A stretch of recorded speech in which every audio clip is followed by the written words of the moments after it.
time you volunteer to help someone in need? It does not have to be volunteering for an organization. It could just be someone helping, or you helping someone you know, or a complete stranger. Volunteering does not have to be something you have to sign up to do. This relates to everyone in here because Americans are not volunteering as much as we used to.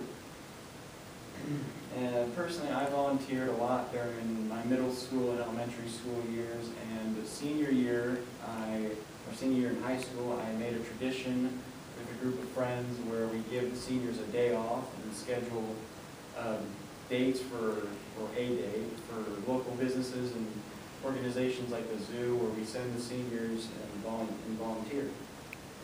Volunteering can be a great benefit to not only you, but for the people you help.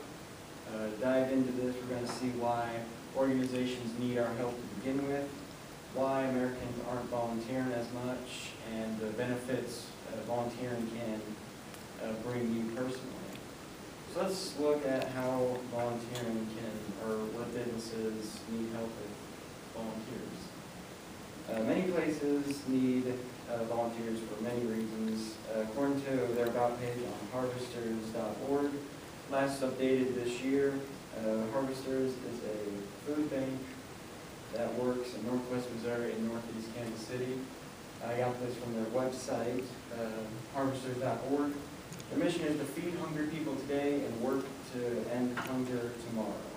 You can do this in many ways by giving them food, money, time, and voice. Time can be just volunteer hours, volunteer 3 hours, and voice can just be being an advocate, or it can be simple as spreading the word on social media. Harvesters gives their food to pantries, community kitchens, senior centers, homeless shelters, and many other places and programs. Next, according to the Kansas City Zoo's volunteer page at kansascityzoo.org, last updated this year, they give volunteers a vast number of jobs to perform. You can directly help with the workers, with the animals. You can serve as educators for the visitors, provide tours, work on the habitats, etc. For the day of service, senior year of high school 2 years ago, my friends went to the zoo. Unfortunately, I didn't. I said the whole thing. But they said that they put mulch around a new building. It's not anywhere in this picture, but I think it's around here. They put mulch around a new building that was recently constructed, and they sent free zoo tickets to everyone who worked there. I went with my friends later that summer. I looked at the building. It looked really nice. The mulch around it looked good. If you're helping zoos who are helping animals, as well as the workers who get up every day, you can support them. But if you're looking for something more local, according to the Warrensburg, Missouri official website at warrensburgmo.com, last updated this year, you can volunteer at animal shelters like Old Drum and Friends. Their mission is to provide a safe, healthy, and loving environment for their animals. Unfortunately, they're not looking for any volunteers. I don't think the zoo is as well. I'm not sure about Harvesters, but once they reopen, I'm sure they'll accept any volunteers that are willing to give their free time. And now let's see why no one is volunteering. So most people are simply not wanting to volunteer. According to an article on longevity.stanford by Amy Yotopoulos called 3 Reasons Why People Don't Volunteer and What We Can Do About It, she explains why we don't simply want to volunteer. The first reason is because people today are too busy and their schedules are too full. It's not surprising coming from what's going on currently in the world.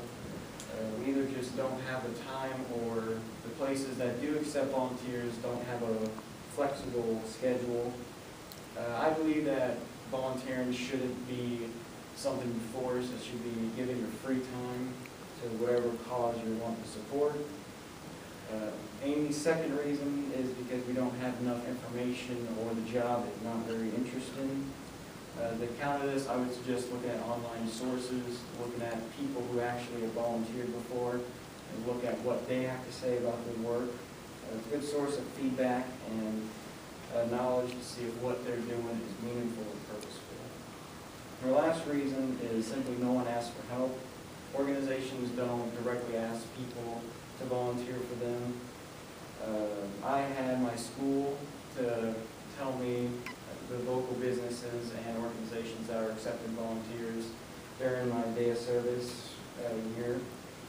Some organizations have advertisements asking for volunteers, but they don't typically grab the attention of viewers unless they appeal to our emotions with animals or kids. So next, let's look at the benefits volunteering can give you. Most don't realize it, but volunteering can benefit you as well as the people you are helping.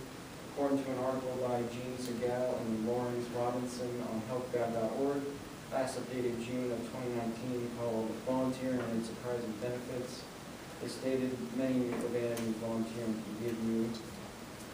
Volunteering, they said, can have you connect with people with common interests, as well as helping with stress and anxiety, and it can help advance your career. On their website, helpgod.org, they give tips to find the right volunteer service. They ask questions like, would you like to work with adults, children, animals, or remotely from home? Another question would be, do you prefer to work alone or in a team? I like to believe that working in a better workplace, a favorable workplace, will mean better benefits for you. So after this, I think the benefits I would like to use is get away from the stress of school or work, and feel good about helping someone who needs it. So in conclusion, there are many places that need our help or who need volunteer help. Americans are not volunteering because of lack of information or busy schedules. And volunteering can help you as well as people you are helping. So if we all go and help those in need, we can help build a better future for not only ourselves, but for the people who come next.